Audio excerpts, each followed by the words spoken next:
নমস্কাৰ বন্ধুসকল, কি খবৰ? আশা কৰোঁ চবৰে ভালে আছে। এতিয়াৰ পৰা আপুনি মন গ'লে অন্য ধৰ্মৰ লোকক মাটি বিক্ৰী কৰিব নোৱাৰিব। অসম চৰকাৰে লৈ আহিছে নতুন নিয়ম।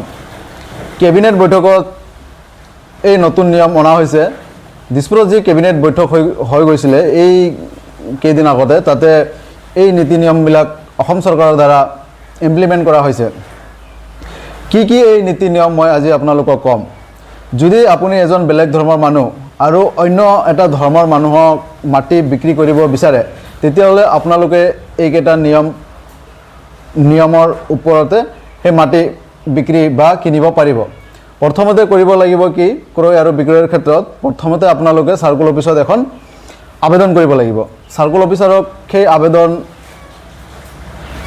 কৰা প্ৰথমতে আপোনালোকে চাৰ্কুল অফিচত এখন আবেদন কৰিব লাগিব আৰু সেই চাৰ্কুল অফিচাৰে সেই আবেদনখন নৰ্মেলি চালি জাৰি চাই সেইটো পঠাব জিলা আয়ুক্তলৈ, মানে ডিচি অফিচত। ডিচি অফিচে আকৌ সেইটো চালি জাৰি চাব আৰু ডিচি অফিচে পঠাব ৰাজহ বিভাগত। আৰু এই ৰাজহ বিভাগত এজন নোডেল বিষয়া থাকিব। সেই নোডেল বিষয়াই চালি জাৰি ধুনীয়াকৈ চাব আৰু সেই চালি জাৰি চাই অসম পুলিচৰ বিশেষ শাখা মানে স্পেচিয়েল ব্ৰাঞ্চত পঠাব আৰু স্পেচিয়েল ব্ৰাঞ্চে অসম পুলিচৰ বিশেষ শাখাই মূলতঃ 4টা বিষয়ত চালি জাৰি চাব, পৰীক্ষা নিৰীক্ষা কৰিব। আৰু এই 4টা বিষয় হ'ল, 1 নম্বৰত নাগৰিকজন বৈধ হয়নে নাই আৰু তেখেতৰ ডকুমেণ্টছত কিবা বিসংগতি আছে নেকি, ডকুমেণ্টছ জালিয়াতি কৰি বনাইছে নেকি, গোটেই ডকুমেণ্টছ ভেৰিফিকেশ্যন হ'ব। 2 নম্বৰত সেই ব্যক্তিজনৰ ইনকাম চ'ৰ্চেছ চাব, মানে ক'ৰ পৰা তেওঁ ইনকাম কৰে। 3 নম্বৰত চাব সেই মাটি বিক্ৰী বা কিনাৰ পিছত সমাজত কিবা প্ৰভাৱ পৰিব নেকি, কিবা অসুবিধা হ'ব নেকি। আৰু 4 নম্বৰত চাব যে এই মাটিটো কিনা বেচা হোৱাৰ পিছত ৰাষ্ট্ৰীয় নিৰাপত্তা, সেই মাটিটো কিনা বেচা হোৱাৰ পিছত ৰাষ্ট্ৰীয় নিৰাপত্তাৰ প্ৰতি কিবা ভাবুকি আহিব নেকি।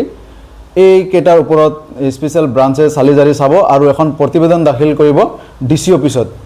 আৰু এই ডিচি অফিচে আকৌ ডকুমেণ্টছ বা যিমান প্ৰতিবেদন আছিল চব চালি জাৰি চাই যদি চব ঠিকে থাকে তেতিয়াহ'লে এপ্ৰুভ কৰিব আৰু যদি কিবা প্ৰব্লেম পায় তেতিয়াহ'লে নাকচ কৰিব। তাৰ আগতেও যেতিয়া আপোনালোকে প্ৰথমতে চাৰ্কুল অফিচত প্ৰতিবেদন আবেদন কৰিব, সেই আবেদনতে যদি চাৰ্কুল অফিচাৰে কিবা প্ৰব্লেম পায় তেতিয়াহ'লে ডাইৰেক্ট আপোনালোকৰ ৰিজেক্ট হ'ব পাৰে।